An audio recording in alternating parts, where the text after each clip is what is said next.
Agora vamos passar para o Emanuel, que está aqui conosco. É um prazer imenso ter esse grande pensador, escritor, que vem aqui compartilhar suas reflexões sobre Primo Levi e outros autores. Eu vou contar um pouquinho. Emanuel é doutor em Ciências Sociais da Universidade de Buenos Aires e mestre em Diversidade Cultural. É pesquisador do CONICET, que é o Centro de Investigação, não é? Sim, da Argentina, pelo Instituto de Investigações Gino Germani, docente e editor. Tradutor também, poeta também, mas isso não coube no currículo. Suas áreas de trabalho são o pensamento e a mística judaica. Seu último livro é La Palabra y la Herencia para una filosofía de la inexistencia, publicado por Paidós, que faz parte do Grupo Planeta, no ano passado. Não temos ainda em português, mas teremos esse projeto. E vou deixar a palavra a Emanuel. Bueno, ¿se escucha bien? Ante todo, muchísimas gracias por la invitación, gracias a Valentina. Y además no me había dado cuenta que el evento cae un día tan especial como hoy, que estamos recordando también a Auschwitz, el evento Auschwitz, como lo suelo llamar. También gracias al resto de los participantes, colegas, amigos, a Dirceu, que está por ahí, que he preparado algo de poesía en lo que traje. Bueno, hace algunos años dejé de escribir para las conferencias o las charlas, pero ameritaba que voy a hablar en castellano argentino, así que, y que tiene muchas notas sobre diferentes autores, por lo cual lo escribí para leerlo despacio y que se entienda. Si acelero mucho, me avisan y desacelero. Bueno, la reflexión que traje se llama La escritura y el testimonio del horror, Primo Levi, Miklos Radnoti e Isaac Bashevis Singer. 1. A veces la escritura es más poderosa que cualquier forma de interpretación. A veces debemos dejar que las palabras de los sobrevivientes hablen por sí mismas. Más aún, las palabras sobrevividas, como llamaré a estos testimonios de la literatura de Auschwitz, se vuelven una urgencia ante la sordera o la falta o hasta la imposibilidad de escucha del otro, especialmente del otro como sociedad. 2. El acontecimiento definitivo de la modernidad lleva el nombre de Auschwitz, el fin de la historia universal. Bajo los escombros que dejó a su paso fueron enterradas las grandes teorías sociales y filosóficas, así como también los fundamentos del mundo moderno, del lenguaje del mundo y del tan preciado como ficticio tesoro de la razón humana y el bien común. Auschwitz no representa un evento apocalíptico o de una escatología sobre el final de los tiempos, ni es su anunciación. Por el contrario, es el más humano de los actos destructivos hacia sí mismo. Auschwitz es el símbolo radical del malestar moderno y secular. Con Auschwitz, la modernidad dejó en evidencia que lo inasimilable de la diferencia, su imposibilidad de contenerla y someterla a un marco de normalidad. Auschwitz es el nuevo comienzo, eterno retorno de la tragedia humana.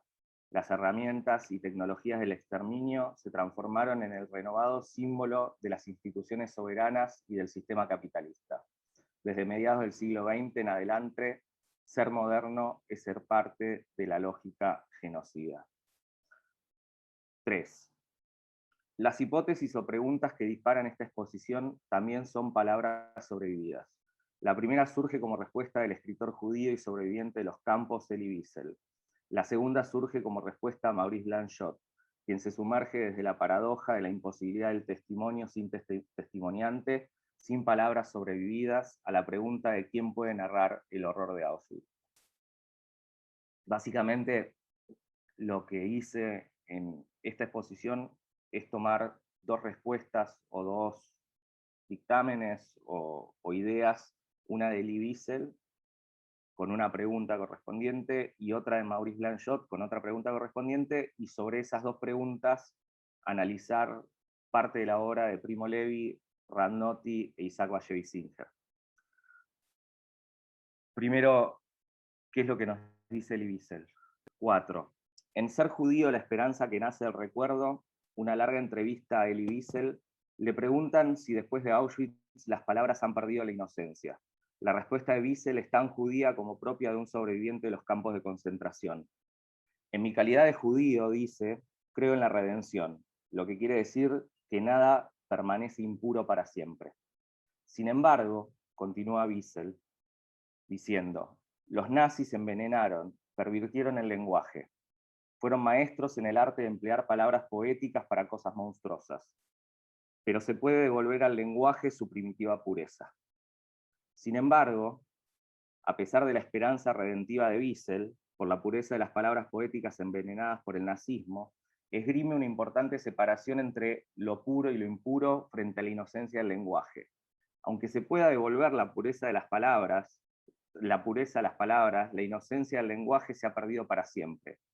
Y esta frase de Wiesel lo dice todo. Las palabras han perdido su inocencia. Esa es la tragedia. Más aún, dice, desde ahora ya no podremos decir que el arte es inocente o que la literatura es inocente. Ya nada es inocente. Después de lo que sucedió hace 50 años, hasta la creación ha perdido su inocencia. También la creatividad ha perdido su inocencia. Entonces, bien, retomando las palabras de Elie Wiesel, tenemos nuestra primera pregunta hipotética. ¿Es posible devolverle la pureza a las palabras corrompidas por el horror? ¿Es posible devolverle la belleza? 5. Maurice Blanchot, en su ensayo Tiempo después, nos enfrenta a la paradoja de la narratividad del horror de Auschwitz. Nos exige, nos conmociona, nos pone frente al límite mismo de nuestras reflexiones. El problema profundo de las formas bellas, de las formas de la belleza creada humanamente, podríamos pensar, es que de alguna manera arruina, dice Blanchot, esconde, podríamos decir también, el horror de toda verdad trágica y la volvería soportable. Entonces, ¿se puede maquillar el horror para hacerlo soportable, para sobrevivir? Esa es la pregunta sin respuesta, o sea, imposible de responder por cualquier otro que no haya podido o sido testigo y sobreviviente del horror. Blanchot nos dice que no podemos cargar con el testimonio de lo intestimoniable, de la experiencia no habitada, y esa experiencia solo es posible de narrar por quienes la han atravesado, los muertos o los sobrevivientes. Esta aporía narrativa lo lleva a Blanchot a escribir estas palabras que cito aquí, que dicen lo dicho y no merecen decirlo de otro modo. Y voy a citar a Blanchot. Yo diría que no puede haber un relato ficción de Auschwitz. La necesidad de testimoniar es la obligación de un testimonio que solo podrían dar, cada uno en su singularidad, los imposibles testigos, testigos de lo imposible. Algunos sobrevivieron, pero esa sobrevida no es ya la vida, es la ruptura con la afirmación viviente, la testificación de que este bien que es la vida no narcisista, sino para el prójimo, ha padecido el embate decisivo que no deja nada intacto. A partir de ahí, pudiera ser que toda narración, tal vez toda poesía, hubiera perdido el fundamento sobre el que se levantara un lenguaje distinto por la extinción de esa dicha de hablar que se espera en el más mediocre de los silencios. La humanidad ha tenido que morir en su conjunto por la prueba que padeció en algunos los que encarnan la vida misma, casi la totalidad de un pueblo prometido una presencia perpetua. Esta muerte todavía dura. De ahí la obligación de no morir nunca más solo una vez, sin que la repetición pueda hacernos habitual el siempre capital. Entonces, bien, retomando las palabras de Maurice Blanchot, tenemos nuestra segunda pregunta hipotética. ¿Quién puede narrar su testimonio? ¿Cómo se narra lo innarrable? Entre paréntesis, la discusión que propone Blanchot me hizo acordar mucho a la discusión sobre el documentalismo que encarnan Claude Lanzmann y Spielberg. ¿Sí? Cuando Lanzmann hace Shoah, él tiene toda una serie de requisitos y explica que, por sobre todas las cosas, en Shoah o en un documental sobre los campos de exterminio no se pueden poner imágenes de archivo, porque las imágenes de archivo son posteriores a lo que pasaba, durante lo que pasaba, en el momento que pasaba, ¿sí? Y no muestran la realidad del asesinato sistemático y la maquinaria de Auschwitz, y tampoco se puede poner música o banda de sonido, porque no se puede embellecer ¿sí? Lo ocurrido. Esa es la plataforma con la que filma las 8 horas que salieron, pero más de 40 horas que hay de archivo de lo que es Shoah. Del otro lado queda la discusión con Spielberg, sobre todo con no solo con Spielberg, sino con el italiano, con el de La vida es bella y con el de la lista de Schindler, ¿sí? Sobre cómo narrar visualmente lo ocurrido. Las paradojas de Benigni. Bellini, gracias. Gracias, Vale. Las paradojas de la historia es que el archivo Lanzmann está en el archivo Spielberg hoy en día, todo el material de Lanzmann.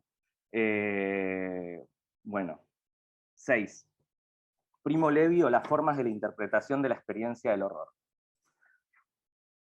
Si esto es un hombre, es la narración por antonomasia de los errores de los campos de concentración y exterminio. Texto fundacional y fundante de la tensión entre la narrativa, la interpretación y la reflexión sobre lo sobrevivido en sentido blanchotiano. Primo Levi relata la vida en el lager con la sensación de la derrota siempre sobre sus hombros. Quizá también ahí podamos ver las propias paradojas que lo llevaron a poner fin a su vida. La derrota de no haber sido un hombre, sino un instrumento en las manos de otro, los verdugos. Esa sensación de derrota que todos llevamos como sobrevida de una humanidad sobreviviente a los sobrevivientes de Auschwitz. La sensación inaugurada por el nazismo de terminar siendo siempre instrumento en las manos de otro. Ya no solo la perversión del lenguaje, sino de las relaciones sociales y por sobre todas las cosas de las relaciones humanas. Humanos sobrevividos a los horrores de Auschwitz. Así lo describe el propio Primo Levi. Cito: marchas y canciones populares que les gustaban a todos los alemanes. Están grabadas en nuestras mentes. Serán lo último del lager que olvidemos. Son la voz del lager, la expresión sensible de su locura geométrica, de la decisión ajena de anularnos primero como hombres para después matarnos lentamente. Al desfile de salida y de entrada los SS no faltaban nunca. ¿Qué podría negarles el derecho de asistir a esa coreografía montada por ellos mismos, a la danza de los hombres extintos, escuadra tras escuadra, en camino desde la niebla hacia la niebla? ¿Qué mejor prueba de su victoria? Narrativa del horror, el recuerdo y la derrota. Esa es la sensación de estar atrapado en un paréntesis del mundo que paso a paso deshumaniza lo humanizado, destruye la subjetividad y se sostiene por un hilo imaginario que es el último refugio, la memoria. Escribe Primo Levi. Los recuerdos del mundo exterior pueblan nuestros sueños y nuestra vigilia. Nos damos cuenta con estupor de que no hemos olvidado nada.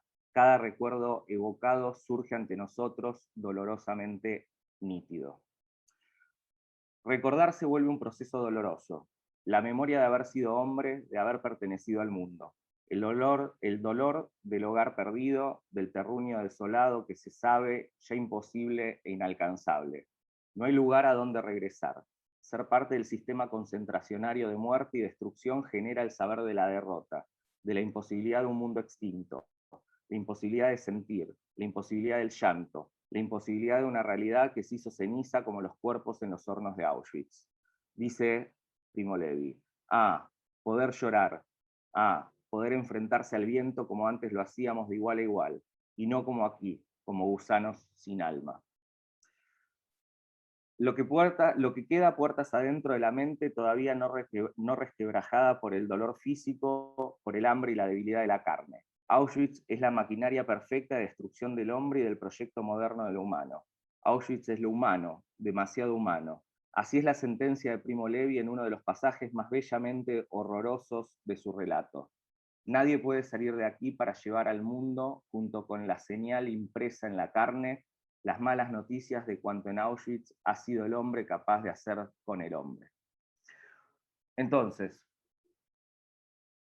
¿es posible devolverle la pureza a las palabras? Quizá las palabras envenenadas pueda devolvérsele algo de su primigenia significación y pureza. Sin embargo, es imposible devolverle el alma a los cuerpos maltrechos, a los jirones arrancados por el dolor y la memoria opresora de la derrota.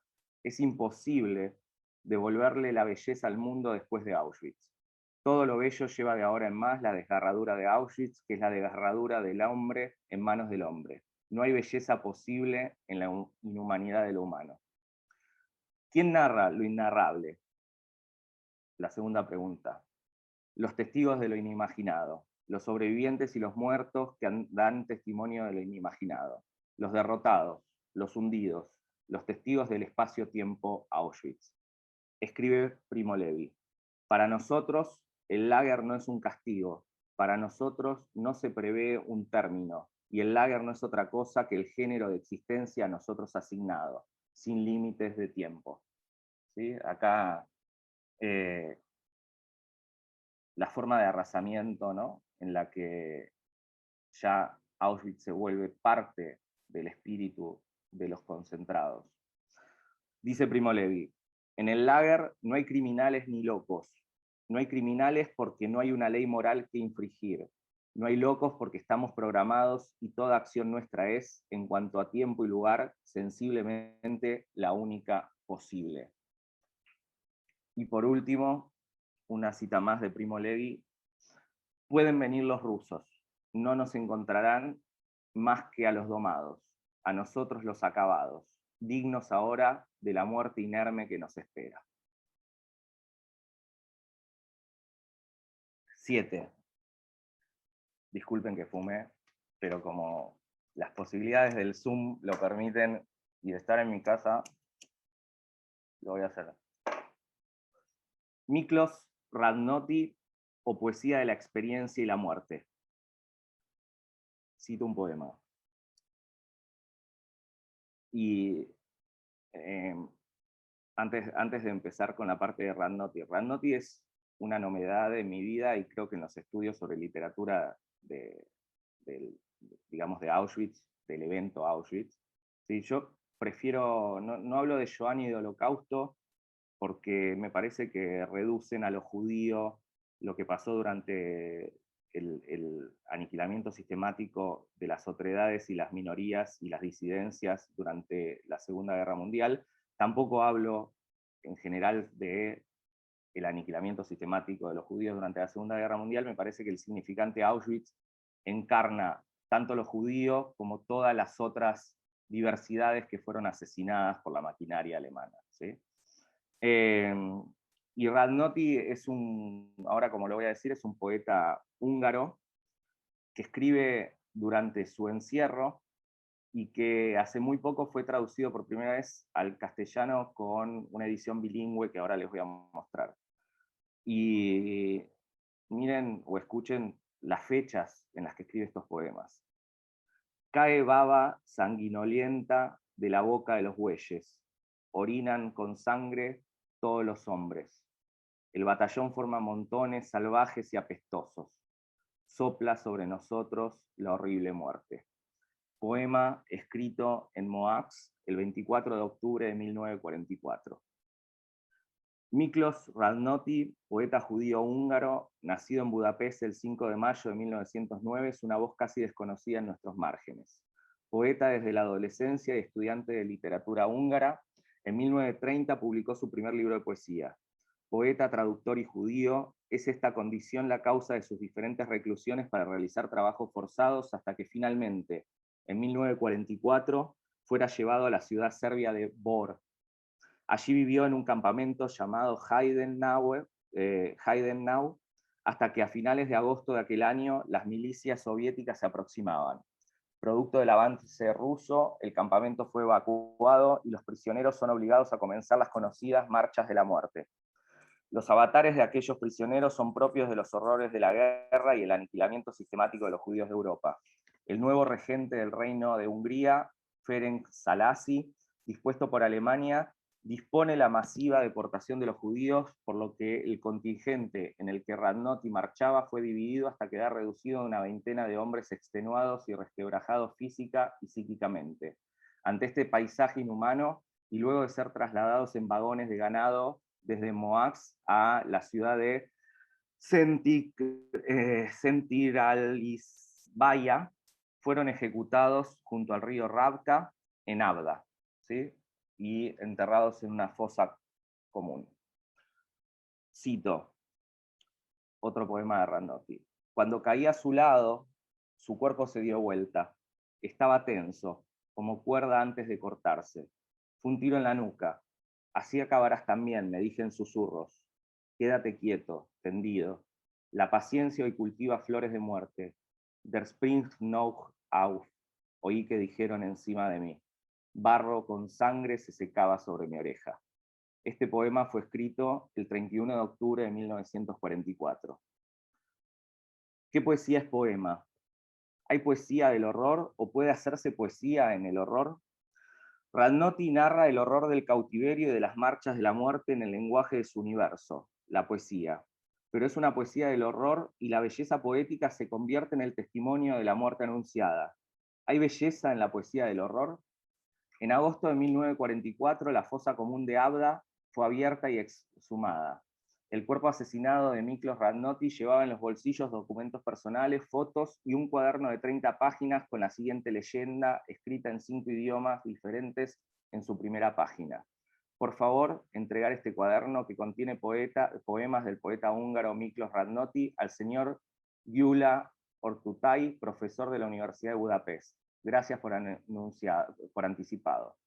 Los poemas que estoy leyendo y trabajando son justamente los poemas del cuaderno de Bor, su último libro de Radnoti. Y quiero decir algo, esta es la edición bilingüe, y si ven el tamaño y la tapa, reproduce el cuaderno de Radnoti como lo encontraron, ¿sí? Así era lo que decía, y este era el tamaño que tenía, que llevaba en el bolsillo. ¿Sí? Esta es la edición bilingüe con todos los poemas del cuaderno de Bor, que son 30 poemas, y que es uno de los testimonios más horrorosamente bellos, ¿sí?, que tenemos hoy en día de la maquinaria genocida. Pero es muy interesante que hayan reproducido el cuaderno al igual, ¿sí?, que lo encontraron. Leo. Marcha forzada. Es loco, y quiero que presten atención a las palabras que son muy parecidas a las que seleccioné de Primo Levi, ¿sí? La cuestión de la locura, la cuestión del hogar, del terruño, de lo perdido, cómo se van repitiendo estas cuestiones en literaturas que no se conocieron, sobre todo una posterior de Sobreviviente y una escrita, ¿sí?, durante la Marcha de la Muerte. Es loco el que, habiendo caído al suelo, se vuelve a levantar y sigue caminando, y arrastra tobillos y rodillas como un caminante en pena, y sin embargo vuelve al ruedo como si pudiera levantar vuelo, y en vano lo llama el foso. No osaría quedarse, y si le preguntás por qué, tal vez responda que lo espera su mujer y una muerte más digna y bella. Pero está loco el ingenuo, pues allá, sobre los hogares, hace tiempo solo sopla un viento abrasador. Los muros de su casa han caído, y el ciruelo se quebró, y el miedo eriza las noches en su hogar. Oh, si pudiera creer que no solo llevo en mi corazón todo aquello que aún vale la pena, que hay un hogar donde retornar. Si todo estuviera aún allí, la fresca veranda, el pacífico zumbido de las abejas, mientras se enfriaba el dulce de ciruela y la calma de finales de verano se asoleaba en los somnolientos jardines, cuando las frutas se mecían desnudas entre el follaje, y me esperaba Fanny, rubia, delante del rojizo cerco, y el correr de la mañana dibujaba sombras lentamente. Pero tal vez todavía pueda ser posible. Hoy la luna está tan redonda. No sigas, amigo. Llámame y me levantaré. Este poema es escrito en Bor el 15 de diciembre de 1944. En Radnoti volvemos a encontrar, como en la narrativa de Primo Levi, el recuerdo del hogar perdido y la derrota, el recuerdo como último sitio de supervivencia. Sin embargo, el relato poético es el relato del aquí y ahora, del recuerdo que sucede, de la muerte que avanza. La poética del horror es un estar ahí, testimonio del testimoniante, de la muerte y el sobreviviente, poética de la antevida de los sobrevividos. Si Primo Levi escribió poder llorar, poder enfrentarse al viento como antes lo hacíamos de igual a igual, y no como aquí, como gusanos sin alma, derrotados, inhumanizados, que dialogan con los versos de un poema de Radnoti llamado Raíz, escrito en el lager Heidenau el 8 de agosto de 1944. Soy raíz, yo también ahora. Vivo entre gusanos. Fui flor, ahora soy raíz. encima de mí, oscura y pesada tierra, mi destino se ha materializado, la sierra llora sobre mi cabeza.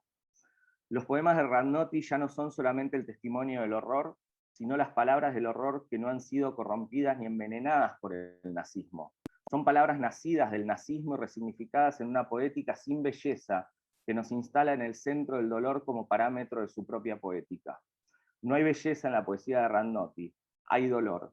No podemos leer su poética desde una poética de sobrevida blanchotiana, de supervivencia intestimoniable. Su poética es el testimonio de su muerte, del fin arrancado de su existencia. Sus palabras son testigos de lo imposible, narración de lo inarrable, en donde la belleza poética se consume en los horrores de las marchas de la muerte, de los hornos de Auschwitz, del hogar arrasado. La humanidad tuvo que morir en su conjunto para que la poesía de Miklos Radnoti sea salvada del olvido de la historia, como testimonio del horror. En la poesía de Radnoti no habla la experiencia de muerte, o mejor dicho, la muerte misma habla desde las palabras del poeta, que son testimonios de lo imposible de imaginar, justamente de su propio entierro. 8. Y la última parte. Isaac Bashevis Singer, narrativa y experiencia. Emigrado de Polonia a los Estados Unidos ante la inminente invasión alemana, Bashevis Singer es el gran escritor judío polaco en lengua yiddish. Su literatura, al igual que la pintura de Marc Chagall, refleja la vida judía del shtetl, del barrio judío, al igual que su infancia en la humildad de Varsovia. En 1978 recibió el Premio Nobel de Literatura. Estas reflexiones que aquí presento se desprenden del discurso de aceptación de aquel galardón. Poco más de 30 años de finalizada la Segunda Guerra Mundial, la experiencia de Auschwitz seguía presente en la sobrevida de una humanidad arrasada.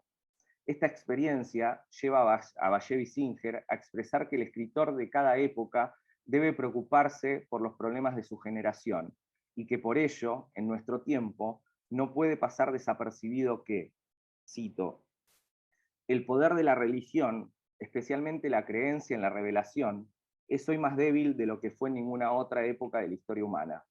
Cada vez más niños crecen sin fe en Dios, sin creer en la recompensa y el castigo, en la inmortalidad del alma e incluso en la validez de la ética. El escritor auténtico, continúa diciendo, no puede pasar por alto el hecho de que la familia está perdiendo su fundamento espiritual. A partir de la Segunda Guerra Mundial, todas las lúgubres profecías de Oswald Spengler se han hecho realidad. Ningún avance tecnológico es capaz de mitigar la desilusión del hombre moderno, su soledad, su sentimiento de inferioridad y su temor a la guerra, la revolución y el terror. Nuestra generación no solo ha perdido la fe en la providencia, sino que en el propio hombre, en sus instituciones y a menudo en aquello que está más cerca de él. Auschwitz, para Bashevis Singer, es la pérdida de la fe del hombre en el propio hombre, el fin de un proyecto que toca fondo con la radicalidad de todo su progreso. La maquinaria humana mostró su rostro más humano, que la historia es la historia de la destrucción del hombre por el propio hombre. Y la literatura no puede quedar exenta del mundo. Como escribió también el premio Nobel y sobreviviente de Auschwitz, Imre Kertész, en su texto Yo Otro, Crónica del Cambio, la mitología moderna empieza con una gigantesca negatividad. Dios creó el mundo, el ser humano creó Auschwitz. Sin embargo, para Bashevis Singer, la literatura tiene el poder redentivo sobre el lenguaje envenenado que ha perdido su inocencia para siempre. Por el mismo camino que atraviesa Elie Wiesel, su mirada sobre el poder reparador de la escritura y la posibilidad de una narrativa después de Auschwitz, Bashevis Singer dirá que esta tarea se reposa ahora especialmente en el escritor como artista. Y dice esto: presos de la desesperación, no pocos de quienes han perdido su confianza en el liderazgo de nuestra sociedad han puesto sus ojos en el escritor, el maestro de las palabras. Esperan, contra toda esperanza, que el hombre de talento y sensibilidad tal vez sea capaz de rescatar a la civilización. Quizá el artista tenga algo de profeta después de todo. Pero repasando las últimas palabras de Bashevis Singer, hay un tal vez que nos marca la duda de la posibilidad de un futuro venidero que no repita los horrores del pasado. ¿Es posible que la literatura tal vez sea capaz de rescatar a la civilización? ¿Es posible que el escritor artista tenga algo de profeta? Para el escritor judío es posible. Es posible narrar la experiencia de Auschwitz y resignificar el horror de la muerte y el envenenamiento del lenguaje. Así lo afirma el propio Bashevis Singer en su discurso.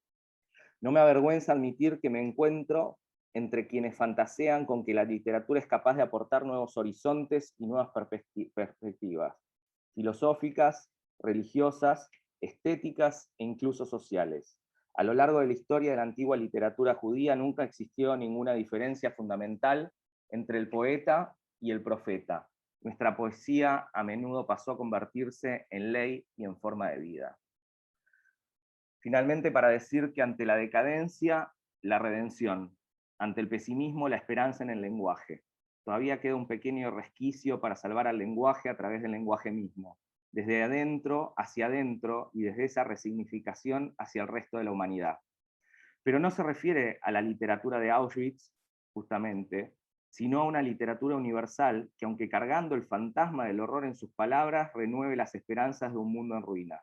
Los horrores de Auschwitz no pueden ser narrados después de Auschwitz, sino es desde la experiencia del testimonio o de la propia muerte, desde una poética del dolor inimaginable.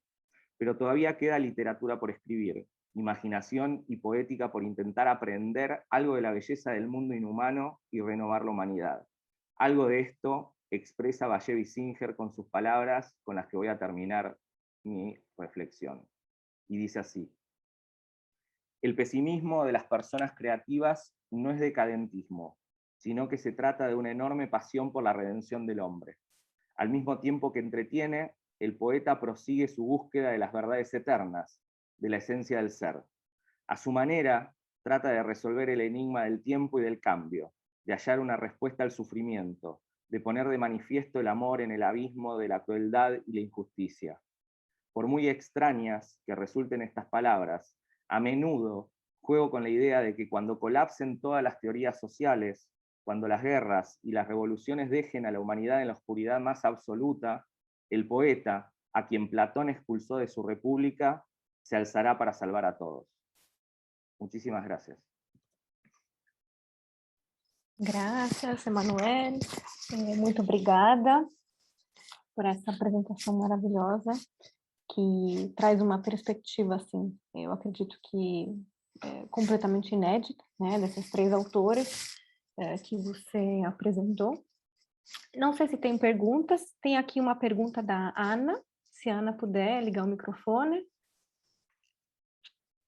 Sim, não, agradeço, Emanuel. Infelizmente, eu tenho que sair, uma pessoa veio me buscar, então eu tenho que sair. Na verdade, eu estou muito contente que eu escutei tudo, e a pergunta era se existia pureza, porque agora vai ter confusão aqui, se existiu pureza de palavras entre adultos da nossa civilização, porque quando se diz, depois de Auschwitz não tem mais pureza, então a minha dúvida é, mas será que antes tinha essa pureza? Sem desmerecer o impacto sobre a linguagem de Auschwitz, obviamente, mas me parece uma pergunta típica de Elie Wiesel un poco, ¿no? Yo, sin desmerecer a Elie Wiesel, ¿sí? Estaba esperando esa pregunta. A mí me cuesta mucho la idea de pureza. O sea, cuando escucho pureza, se levanta un nazi, ¿no? Pero bueno, la respuesta de Elie Wiesel,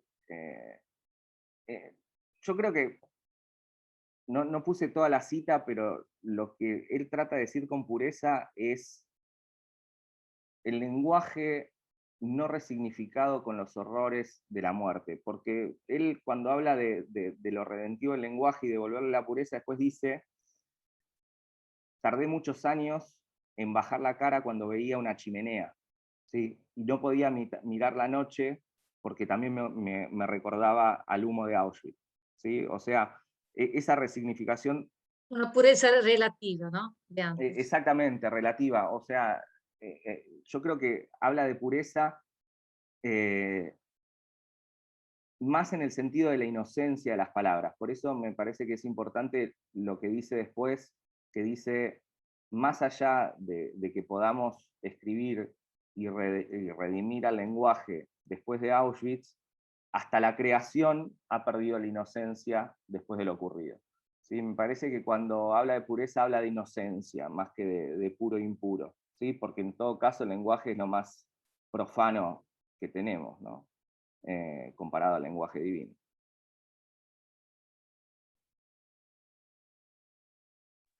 Obrigada. Graças a todos. Muito obrigada, Ana, por estar aqui com a gente até agora. Obrigada, queridos. Temos uma pergunta da Maru. Não sei se a Maru quer ligar o microfone, ou a gente fala por aqui. Não sei. Bom, tem essa pergunta. Lo inenarrable puede ser dicho en la poesía. ¿Qué tracciona en la poesía para poder nombrar el horror? ¿Qué? Tracciona, no sé. ¿Qué tracciona? ¿Qué hace que la poesía? Perfecto. Bueno, es una pregunta que podría contestar Dirceu también, pero para mí es muy significativo la obra de Radnoti porque me presentó ante muchas paradojas, ¿no? Y muchas reflexiones en estos últimos meses en los que me llegó ese libro que me lo regaló una amiga.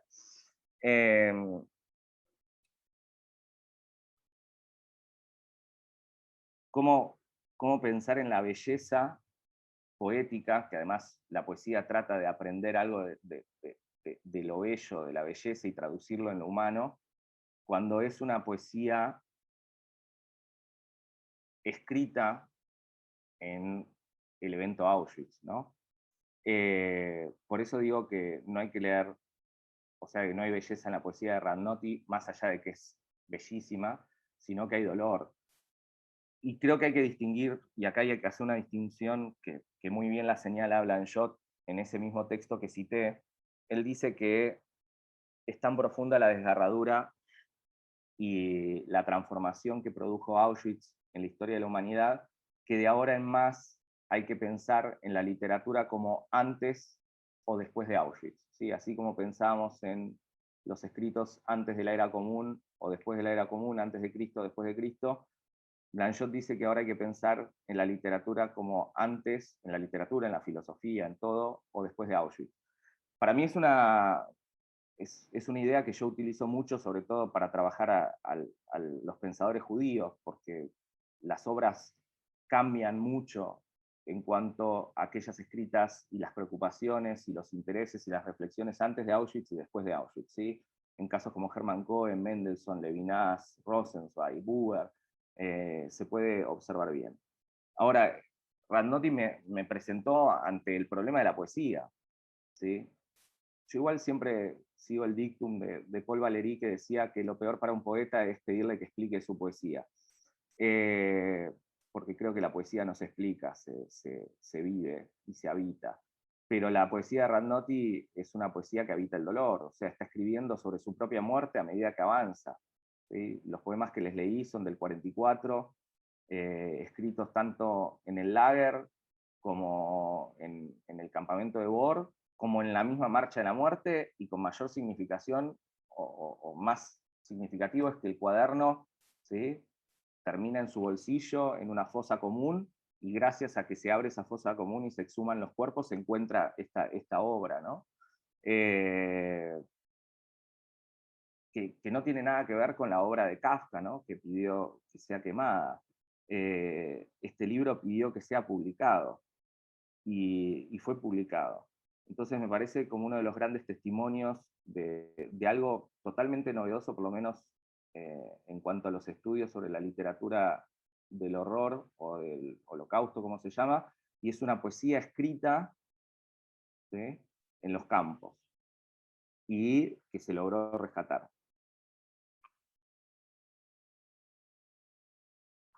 Y perdón, y a la poesía no la atracciona nada, la poesía surge. Si el día que mercantilicemos la poesía va a dejar de haber poetas. Obrigada.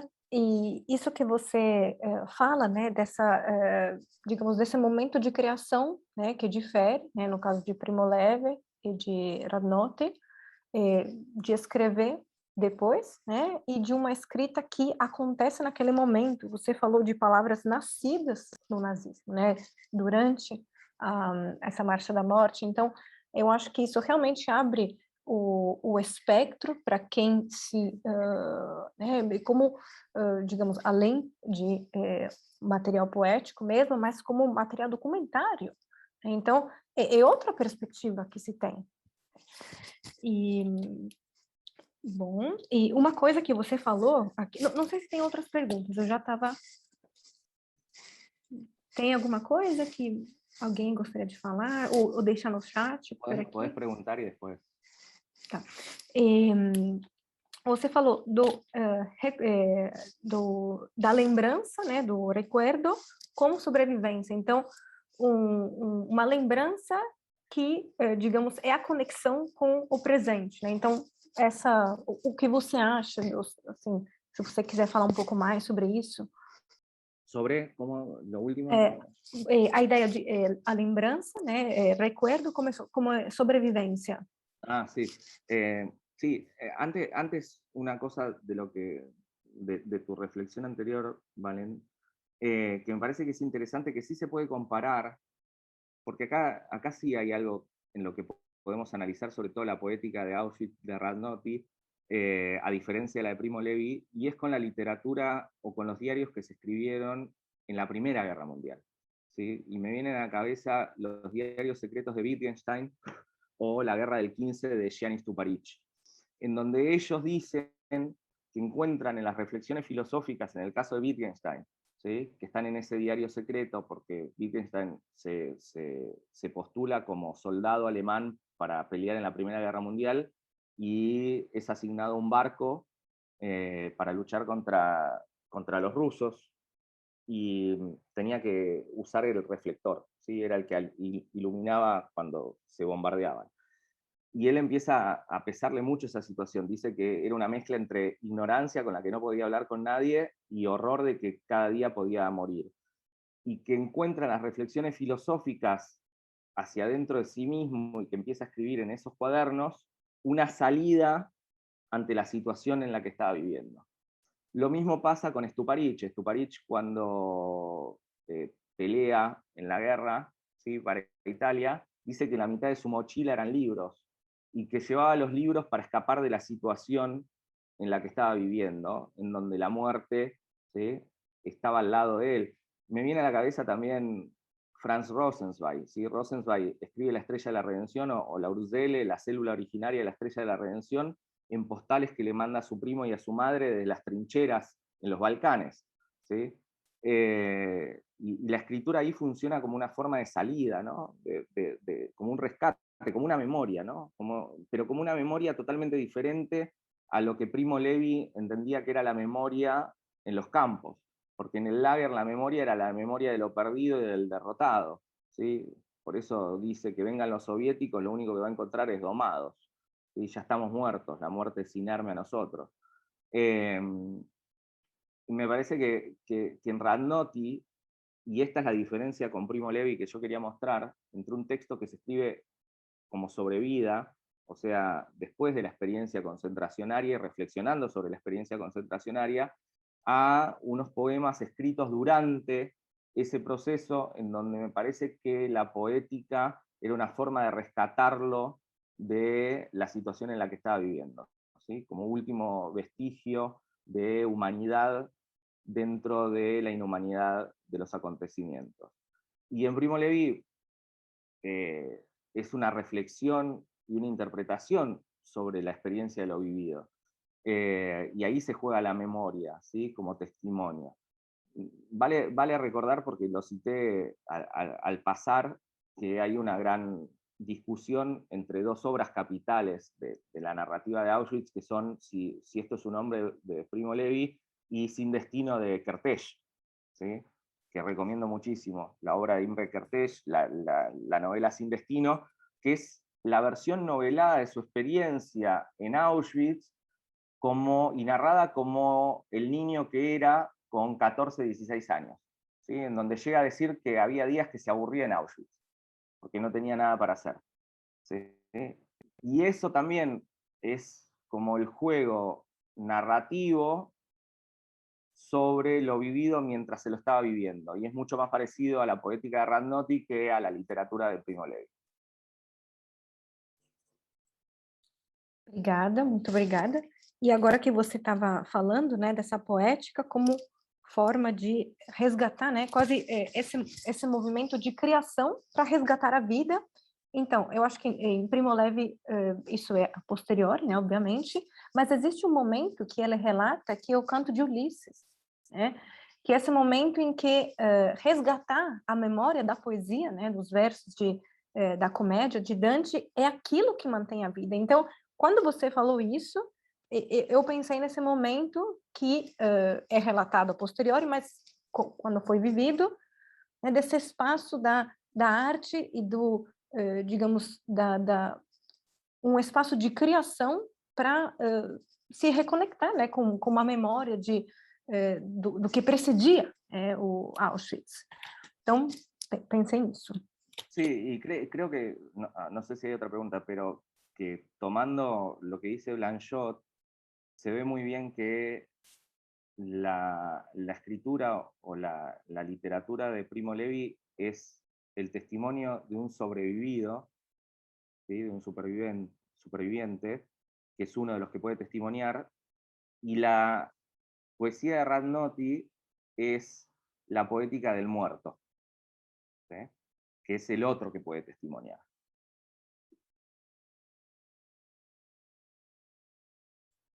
Obrigada por essa chave, né, que você nos deu agora com essa interpretação. Tem alguma coisa por aqui? Então, eu tenho uma outra coisa que você falou no começo, bem no comecinho, né, você falou sobre o moderno, né, daí eu te pergunto se a modernidade, né, que a gente vê como um progresso, na verdade, é um regresso, uma regressão. Então... Yo lo escribí en el último libro, creo que lo que llamamos el proyecto moderno, así como también lo dice Blanchot, ¿no? Tuvo que morir en su conjunto para tener para darnos cuenta de que el concepto moderno de vida desapareció en los hornos de Auschwitz y lo que nos queda es una sobrevida. Yo creo que todo el proyecto moderno de lo que llamamos modernidad sucumbió en el evento Auschwitz, pero no solo en el evento Auschwitz, o sea, el evento Auschwitz, digo, Hiroshima, Nagasaki, o sea, toda la máxima expresión de la tecnología y del progreso humano termina construyendo la máxima expresión de la maquinaria de la muerte, ya sea un campo de exterminio, ya sea las bombas atómicas, ¿no? O sea, digamos, los avances científicos terminan en Hiroshima y Nagasaki, los avances tecnológicos, industriales, terminan en Auschwitz. Y para mí no es casualidad que 70 y algo de años después de un laboratorio salga un virus que nos esté matando de vuelta, ¿no? O sea, creo que muestra que no hemos aprendido nada, la manipulación hoy en día del planeta, la manipulación científica de vuelta, o sea, la máxima tecnología, la manipulación en los laboratorios termina liberando un virus por el cual hoy no estamos todos presentes en Brasil y estamos haciéndolo por Zoom. Y como dice Paul Preciado, hoy el límite de lo humano es el barbijo, el tapabocas. Del otro lado del tapabocas está la muerte.